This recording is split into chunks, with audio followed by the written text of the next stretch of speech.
आंब्यांच्या सीझनमध्ये तुम्ही पण खूप आंब्यांचा आस्वाद घेत असाल तर ह्याच आंब्यांपासून आज आपण एक स्वीट रेसिपी बनवणार आहोत।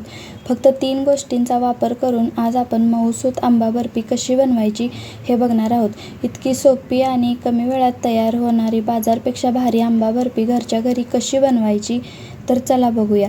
त्यासाठी मी इथं 1 वाटी आंब्याचा गर मिक्सरमध्ये फिरवून घेतला आहे आणि 1 वाटीला थोडी कमी मिल्क पावडर आणि अर्धी वाटी साखर घेतली आणि मी इथं हापूस आंब्याचा वापर केला आहे। तुम्हाला हवा असेल तर तुम्ही केशर आंबा जरी वापरला तरी चालेल। तर चला मग सुरू करूया रेसिपीला। तर त्यासाठी एक जाडबुडाची कढई घ्यायची, त्याच्यामध्ये 1 ते 2 चमचे तूप घालून घ्यायचं। तूप तुम्ही कमी जास्त पण करू शकता। मी इथं 2 चमचे तूप घेतले आणि त्याच्यामध्ये आंब्याचा पूर्ण गर घालून घ्यायचा। मिक्सरमधून छान बारीक पेस्ट त्याची करून घ्यायची, अजिबात तुकडे वगैरे राहून द्यायचे नाहीत आणि पूर्ण हा गर एका कढईत घालून घ्यायचा, अजिबात वाया जाऊन द्यायचं नाही आणि छान मिक्स करून घ्यायचं तुपामध्ये। थोडंसं मिक्स करून झाल्यानंतर आपल्याला त्याच्यामध्ये साखर घालायची आणि हे छान मिक्स झाले बघा तुपामध्ये। आता ह्याच्यामध्ये आपण साखर घालून घेऊया।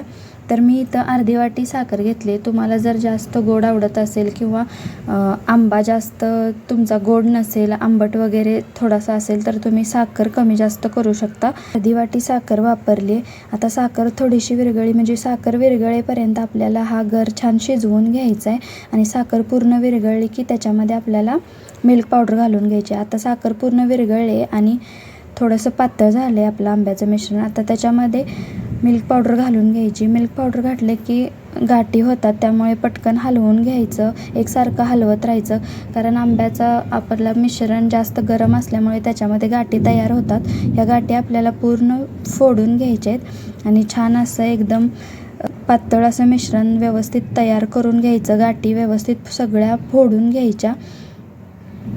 तुम्हाला जर हवा असेल तर तुम्ही विस्करच्या साहाय्याने घेऊ शकता। आता हे आपलं मिश्रण पातळ झालं आहे जास्त, तर हे आपल्याला शिजवून घ्यायचं आहे छान। एक 15 ते 20 मिनटं छान शिजवून घ्यायचं आहे आणि मी इथं चिमूटभर मीठ टाकलं आहे। तुम्ही बघत असाल की मी प्रत्येक गोडाच्या पदार्थात चिमूटभर मीठ टाकतच असते। त्याने काय होतं की आपल्या पदार्थाची चव पण छान वाढते असं म्हणतात, पण मी प्रत्येक पदार्थात थोडंसं मीठ टाकतच असते गोडाच्या पदार्थात। आता हे बघा मिश्रण आपलं छान शिजलेलं आहे। आता कढईपासून वेगळं पण होतं आहे। अजून 1 मिनिटभर आपल्याला हे शिजवून घ्यायचं आहे, थंड होण्यासाठी ठेवून द्यायचं। आता हे बघा मिश्रण आपलं झालेलं आहे, आपण थंड होण्यासाठी थोडा वेळ ठेवून द्यायचं आणि एक अशी मी प्लेट घेतली आहे, त्यातला थोडंसं तूप लावून तूप छान पसरवून घ्यायचं प्लेटवर आणि हे मिश्रण थोडंसं थंड झालं की आपल्याला त्या प्लेटमध्ये घालून छान सेट करून घ्यायचं आहे। वरून एखादा चमचा घ्यायचा, त्याला थोडंसं तूप लावून आपल्याला हे छान एकसारखं असं पसरवून घ्यायचं, म्हणजे त्याला छान ग्लेज पण येते आणि आपली बर्फी छान एकसारखी सेट पण होते। असं थोडंसं पसरवत आपल्याला हे छान मिक्स करून घ्यायचं आहे आणि वरून मी थोडेसे पिस्ताचे काप घातलेत। तुम्हाला हवा असेल तर तुम्ही ड्रायफ्रूटचे कोणतेही वापरले तरी चालतील किंवा नसेल घालायचे तर नाही घातलेत तरी चालेल। आता हे आपल्याला 3-4 तासासाठी सेट होण्यासाठी ठेवून द्यायचं आहे आणि आता बघा 1 तास झाला आहे। मी आता तुम्हाला वड्या करून दाखवते। थोडंसं सेट झाल्यानंतर आपल्याला त्याच्या वड्या करून घ्यायच्या आहेत, म्हणजे आपल्याला नंतर वड्या करताना म्हणजे त्रास होत नाही, व्यवस्थित वड्या निघल्या जातात। तर वड्यांना असे काप द्यायचे आणि 1-2 तास आपल्याला ही बर्फी सेट करून घ्यायची आहे। तुमच्याकडे वेळ असेल तर तुम्ही 2 ते 3 तास सेट करून घेतलं तरी चालेल, कारण मी इथं लगेच तुम्हाला दाखवते, कारण माझ्याकडे आता वेळ नाही आहे, त्यामुळे मी लगेच तुम्हाला डिमोल्ड करून दाखवते।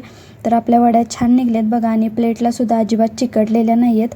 आता ही मी थोडंसं डेसिकेटेड कोकोनट घेतले, त्याच्यामध्ये ह्या वड्या मी साईडून फक्त बुडवून घेणार आहे गार्निशिंगसाठी फक्त। तुम्हाला जर नसेल करायचं तर तुम्ही नाही केलं तरी चालेल, फक्त वड्याच अशा सेट केल्या तरी चालतील। तर मी इथं डेसिकेटेड कोकोनट थोडंसं गार्निशिंग करून घेतले आणि तयार झालेत बघा आपल्या वड्या। आंबा बर्फी, आंबा वडी काही पण म्हणा, छान झालेत आणि दिसायलाही खूप छान दिसते। तुम्हाला मावा किंवा डेसिकेटेड कोकोनट वापरायचं असेल तरीही तुम्ही हे वापरू शकता आणि मिल्क पावडर स्किप करू शकता। किती छान झालेत बघा। रेसिपी आवडली असेल तर कमेंटमध्ये मला नक्की सांगा आणि आपल्या चॅनेलला नक्की सबस्क्राईब करा। Thank you for watching.